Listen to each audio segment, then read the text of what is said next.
Guillaume, d'abord avec vous, on va retracer le parcours de Philippine avant la découverte de son corps. Oui, ses proches perdent sa trace vendredi. Vendredi dans l'après-midi, elle est étudiante à l'université Paris-Dauphine. Ils ne parviennent plus à la joindre. Évidemment, ils s'inquiètent. Et voyant qu'elle ne donne plus aucun signe de vie, qu'elle ne répond plus, qu'elle est injoignable par sa famille, ses amis. En fait, elle était attendue à dîner chez ses parents dans les Yvelines. Oui, exactement. Et elle se présente Elle pas. ne s'y rend pas. Et là, effectivement, bon, il y avait de l'inquiétude montante. En fait, c'est comme souvent dans ces affaires-là, l'inquiétude monte. La personne ne donne pas signe de vie. Elle est attendue effectivement sur un événement familial. Elle ne s'y rend pas. À 23 heures, ses proches se rendent au commissariat du 16e arrondissement pour signaler sa disparition. Elle est majeure. Il y a effectivement des signes d'inquiétude, mais vous savez comment ça se passe pour les majeurs. On n'enclenche pas nécessairement des opérations de recherche.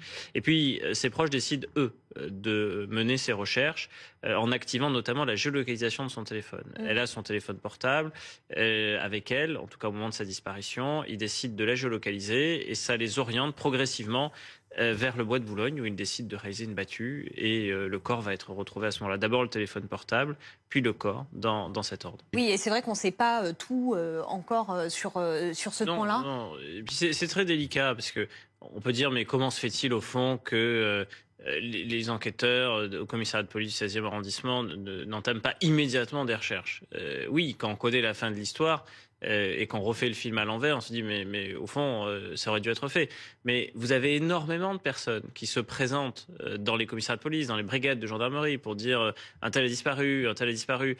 Bon, en fait, d'accord, vous pouvez manquer un dîner familial important, mais est-ce que vous êtes fâché? Est-ce qu'il y a d'autres raisons qui font que est-ce que vous avez finalement décidé de ne pas vous y rendre? Est-ce que c'est plus de nature accidentelle que criminelle? À 23 heures au commissariat du 16e arrondissement un vendredi soir, vous pouvez pas savoir tout ça.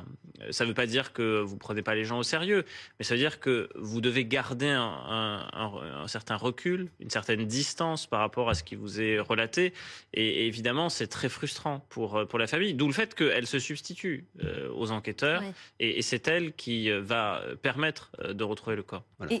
C'est précis la localisation? Ah oui, c'est Guillaume, très précis. C'est un périmètre. On ne va pas citer de marque de téléphone, mais si vous avez un smartphone, vous avez des applications qui s'appellent d'ailleurs localiser mon smartphone.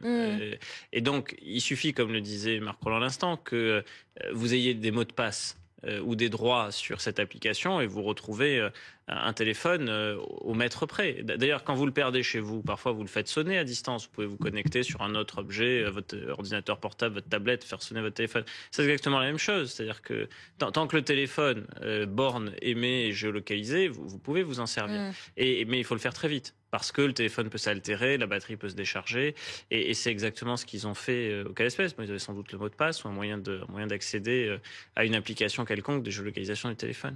Qu'est-ce qui est mis en place d'ailleurs, Guillaume, pour tenter de retrouver les personnes qu'on recherche? Il y a plusieurs opérations simultanées. Bon, le plus rapide, ou ce qui permet d'aller souvent le plus vite, ce sont les témoins, s'il y a des témoins oculaires. Donc là, il faut aller chercher beaucoup de témoignages. Il faut peut-être rappeler le bois de Boulogne, oui, voilà, à quoi ça ressemble, qu'est-ce qu'il y a à côté. Non parisiens, bon, c'est un bois de l'ouest parisien qui jouxte le 16e arrondissement de Paris. On n'est pas très loin d'ailleurs de la porte Dauphine et de l'université Paris-Dauphine où cette jeune femme était scolarisée, elle faisait ses études supérieures. C'est fréquenté à la fois par des familles, par des joggeurs, par des personnes qui se rendent aux fêtes foraines en tout genre. Là, on a parlé, parce que c'est en ce moment de la fameuse fête à Neuneu, qui a au moins 40 ans d'âge. Et puis, il y a aussi cette grande roue qui a été installée là, parce que auparavant, elle était à la foire du Trône. Vous savez qu'avec les Jeux Olympiques, elle a été déportée. Et que donc, c'est maintenant dans l'ouest parisien qu'il y a tous ceux qui sont amateurs de fêtes foraines.